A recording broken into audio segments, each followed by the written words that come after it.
Assalamualaikum warahmatullahi wabarakatuh. Selamat siang. Kenalkan nama saya Ilham Zakid.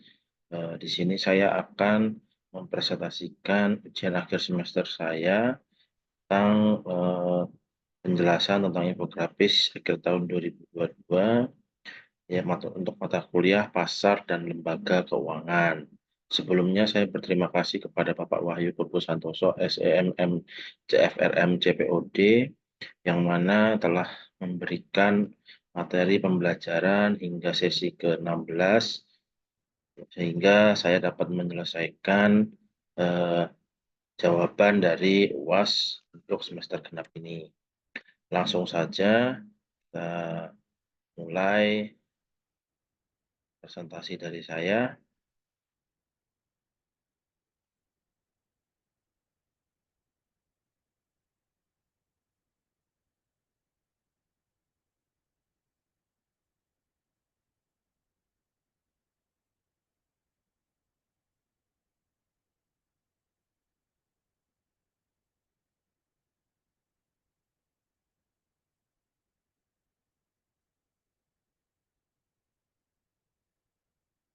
Resume tentang OJK dukung peningkatan peran sektor jasa keuangan selama 2022 dan perkuat daya tahan serta integritas pada 2023. Indikator perekonomian untuk berdasarkan infografis perekonomian global, perkembangan indikator perekonomian global secara umum menunjukkan ketidakpastian tinggi dengan peningkatan inflasi.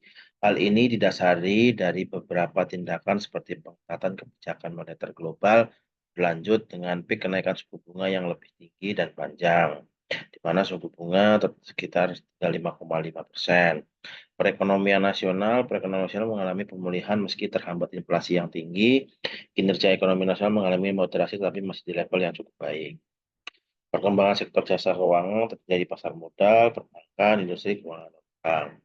Pasar modal jumlah investor tahun 2022 mengalami kenaikan sebesar 32,68% dari tahun lalu atau telah mencapai 10,31 juta investor yang merupakan milestone baru bagi pasar modal. Hal ini akibat kemudahan masyarakat dapat mengakses instrumen pasar modal dan perluasan kanal distribusi. IHSG meningkat sebesar 4,09% atau berada di 6.850. Penghimpunan dana mencapai 267,73 triliun. NAP reksadana mencapai 504,67 triliun. Jumlah emiten baru mencapai 71 perusahaan. Resume dari perbankan, yaitu jumlah kredit perbankan tumbuh sebesar 11,16% dari tahun lalu dengan nominal kredit naik sebesar 13,96 triliun menjadi 6.347 triliun. Dana pihak ketiga juga mengalami pertumbuhan 8,78% menjadi 7.974 triliun. Hal ini karena adanya peningkatan tabungan dan deposito. Dari sini kita dapat melihat rasio kinerja dari perbankan secara umum bahwa setiap dari triwulan 3 November, dari September, Oktober, November mengalami kenaikan walaupun tidak signifikan. Industri keuangan non-bank. Industri keuangan non-bank mengalami pertumbuhan meskipun tidak signifikan, terdiri dari pendapatan premi asuransi meningkat sebesar 280,24 triliun.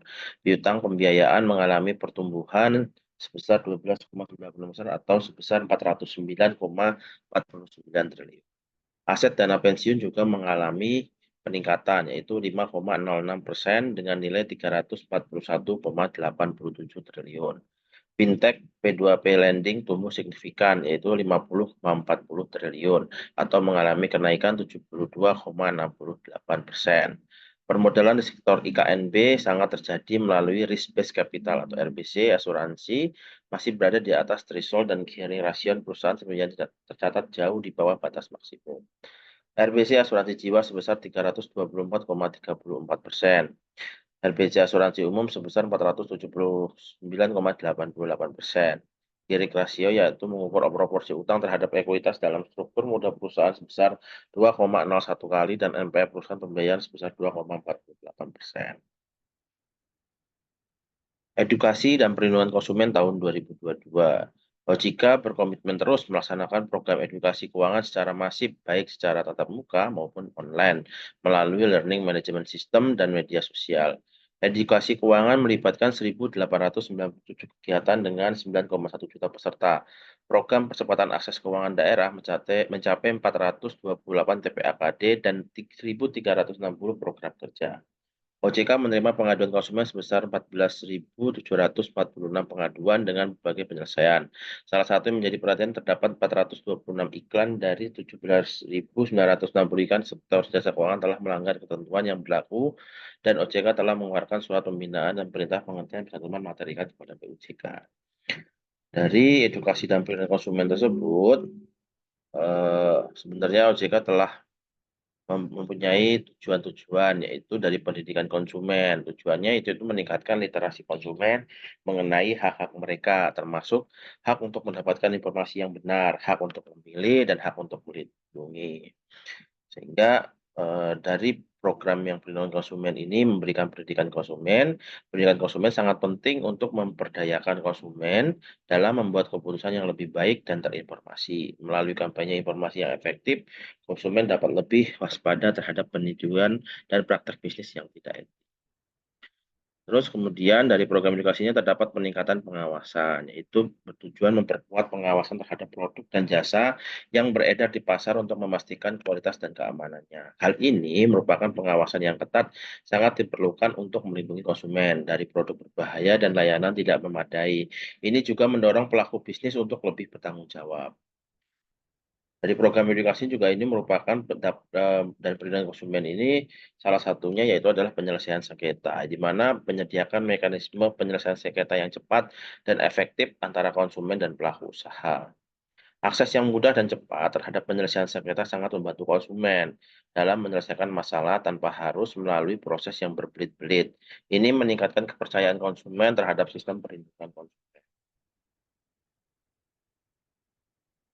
Kemudian ada kolaborasi dengan pelaku usaha, yaitu bertujuan untuk mendorong pelaku usaha untuk berpartisipasi dalam program perlindungan konsumen dengan menerapkan praktik bisnis yang adil dan transparan. Ini sangat baik sekali sehingga kolaborasi ini dapat menciptakan lingkungan bisnis yang lebih sehat dan adil. Pelaku usaha yang berkomitmen terhadap perlindungan konsumen akan mendapatkan kepercayaan dan loyalitas dari konsumen. Kemudian dari program edukasi dan perlindungan konsumen ini juga menggunakan teknologi, yaitu memanfaatkan teknologi digital untuk meningkatkan efisiensi dan efektivitas program edukasi dan perlindungan konsumen. Penggunaan teknologi seperti aplikasi mobil dan platform online memudahkan penyebaran informasi dan pengawasan. Ini juga memungkinkan konsumen untuk mengajukan keluhan dan mendapatkan bantuan dengan lebih. Ya, kebijakan di sektor jasa keuangan tahun 2022, OJK terdapat beberapa kebijakan. Yang pertama adalah mitigasi resiko. Mitigasi resiko eksternal dengan kebijakan moneter dan fiskal untuk mendukung pemulihan perekonomian nasional. Kemudian adalah penguatan infrastruktur. Penguatan infrastruktur sektor jasa keuangan, di sini hal ini dengan menguatkan infrastruktur, maka diharapkan jasa keuangan tahun 2023 lebih berkembang. Pengawasan dan integritas pasar, pengawasan dan integritas pasar di sektor keuangan ini merupakan tingkat pengendalian yang dilakukan OJK terhadap seluruh sektor jasa keuangan. Kemudian akselerasi transformasi digital, yaitu akselerasi transformasi digital di sektor keuangan. Peningkatan literasi dan inklusi keuangan yang telah dijelaskan tadi dari peningkatan literasi dan inklusi yang di tahun sebelumnya akan diterapkan di tahun 2023. Peningkatan enforcement yaitu upaya personal untuk penegakan hukum secara tegas sesuai dengan peraturan yang berlaku. Kemudian meningkatkan governance di sektor keuangan yaitu meningkatkan pelayanan terbaik di sektor keuangan dengan berkomitmen menjaga tata kelola organisasi dan meningkatkan pelayanan dari tahun-tahun sebelumnya. Kemudian mendukung inovasi keuangan digital. Dukungan OJK atas perkembangan perekonomian dan sektor keuangan tahun 2023, OJK akan terus mencermati perkembangan perekonomian dan sektor keuangan di 2023, terutama terkait dampak berakhirnya pandemi COVID-19 di Indonesia, implementasi Undang-Undang Pengembangan dan Penguatan Sektor Keuangan Undang-Undang P2SK, serta dimulainya tahapan pemilihan umum. Dalam kaitan itu, OJK akan mempersiapkan respon kebijakan yang terukur dan tepat waktu untuk merespon perkembangan isu-isu strategis tersebut. OJK juga mengambil langkah-langkah untuk menjaga stabilitas ekonomi dan memperkuat ketahanan sektor keuangan dalam menghadapi ketidakpastian global dan risiko eksternal. Dari dukungan OJK ini terdapat beberapa komponen yang telah dapat dianalisis. Yang pertama adalah penguatan stabilitas keuangan, yaitu langkah ini penting untuk menjaga kepercayaan masyarakat terhadap sektor keuangan. Stabilitas keuangan yang terjaga akan mendorong investasi dan pertumbuhan ekonomi. Yang kedua yaitu adalah inklusi keuangan. Inklusi keuangan adalah kunci untuk mengurangi kesenjangan ekonomi dan meningkatkan kesejahteraan masyarakat. Dengan lebih banyak orang yang memiliki akses ke layanan keuangan, peluang untuk meningkatkan taraf hidup mereka juga akan meningkat. Yang ketiga adalah digitalisasi layanan keuangan. Digitalisasi adalah masa depan sektor keuangan. Dukungan OJK terhadap inovasi teknologi akan membuat layanan keuangan lebih efisien, aman, dan mudah diakses oleh masyarakat luas. Namun penting juga untuk terus mengawasi dan mengatur perkembangan ini untuk menghindari risiko yang baru. Yang keempat adalah dukungan terhadap UMKM. UMKM adalah tulang punggung perekonomian Indonesia. Dukungan OJK membantu UMKM untuk bertumbuh dan berkembang yang pada gilirannya mendorong penciptaan lapangan kerja dan pertumbuhan ekonomi. Yang terakhir adalah edukasi dan literasi keuangan. Literasi keuangan yang baik membantu masyarakat untuk membuat keputusan keuangan yang lebih bijaksana dan terinformasi. Ini akan mengurangi risiko kesalahan dalam pengelolaan keuangan pribadi dan meningkatkan kesejahteraan masyarakat secara keseluruhan. Baik, mungkin itu saja yang dapat saya sampaikan. Kurang lebihnya saya mohon maaf apabila ada salah kata dari saya. Saya ucapkan terima kasih ya sebesar-besarnya. Assalamualaikum warahmatullahi wabarakatuh.